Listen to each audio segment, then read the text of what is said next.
5 seconds.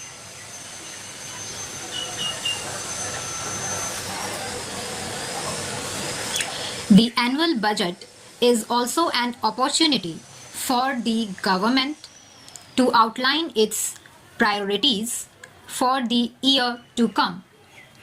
The priority of our government is clearly to provide additional resources for vulnerable sections, rural areas, and social and physical infrastructure creation. The government shall also endeavour to continue with the ongoing reform program and ensure the passage of the constitutional amendments to enable the implementation of the goods and service tax, the passage of insolvency and bankruptcy law, and other important reform measures which are pending before the Parliament.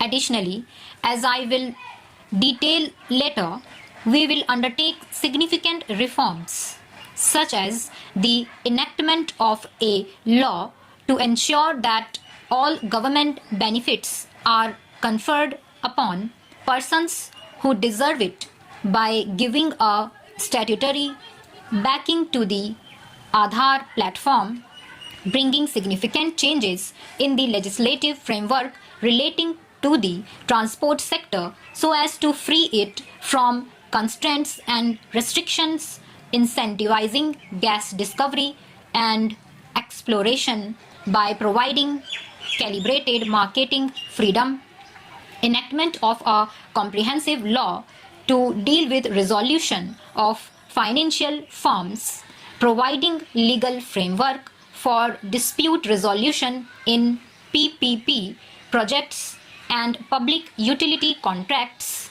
undertaking important banking sector reforms and public listing of general insurance companies, and undertaking significant changes in FDI policy.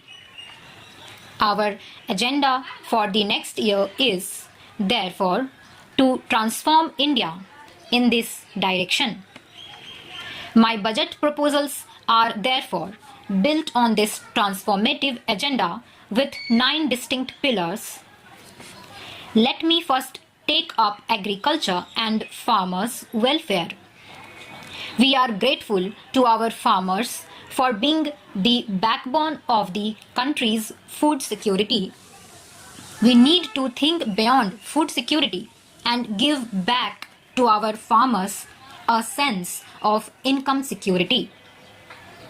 Government will therefore reorient its interventions in the farm and non-farm sectors to double the income of the farmers by 2022. Our total allocation for agriculture and farmers' welfare is Rs 36,000 crore.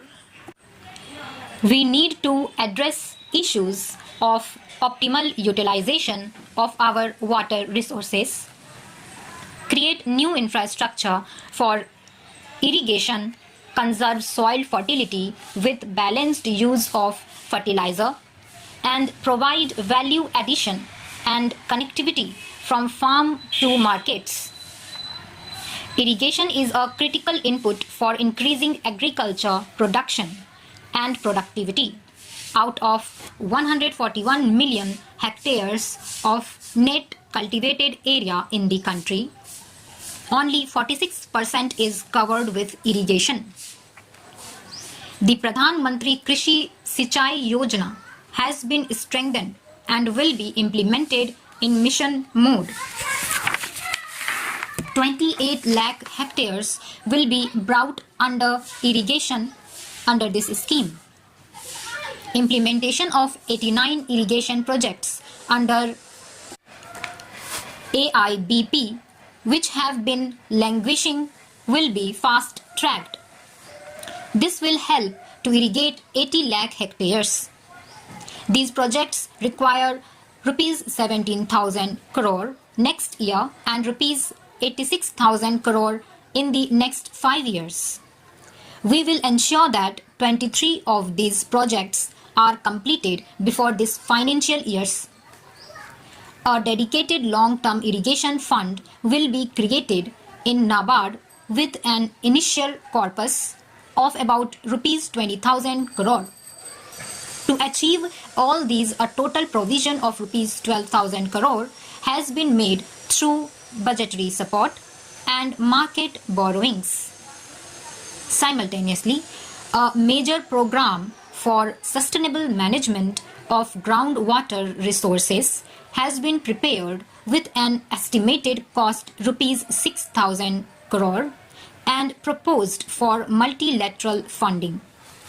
At least 5 lakh farm ponds and dug wells in rain-fed areas and 10 lakh compost pits for production of organic manure will be taken up by making productive use of the allocations under Manrega. The soil health card scheme is now being implemented with great vigor. Through this, farmers get information about nutrient level of the soil and can make judicious use of fertilizers. The target is to cover all 14 crore farm holdings by March 2017.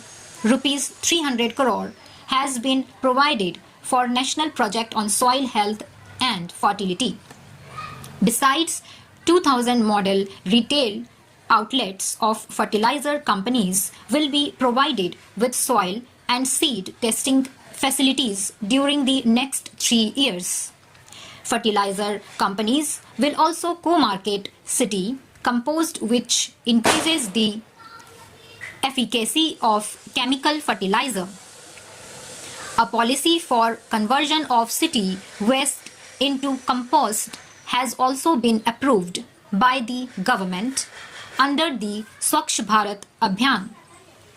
To increase crop yields in rain-fed areas, which account for nearly 55% of the country's cultivable land, organic farming is being promoted.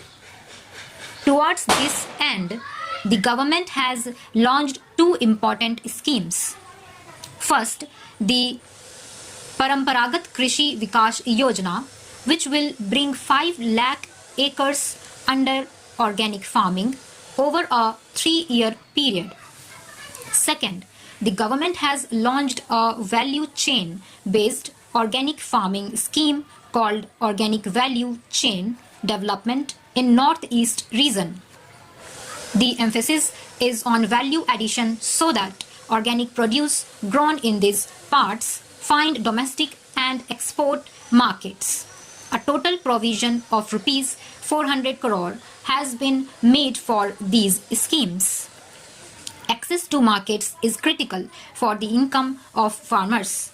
The government is implementing the Unified Agriculture Marketing Scheme, which envisages a common e-market platform that will be deployed in selected 585 regulated wholesale markets.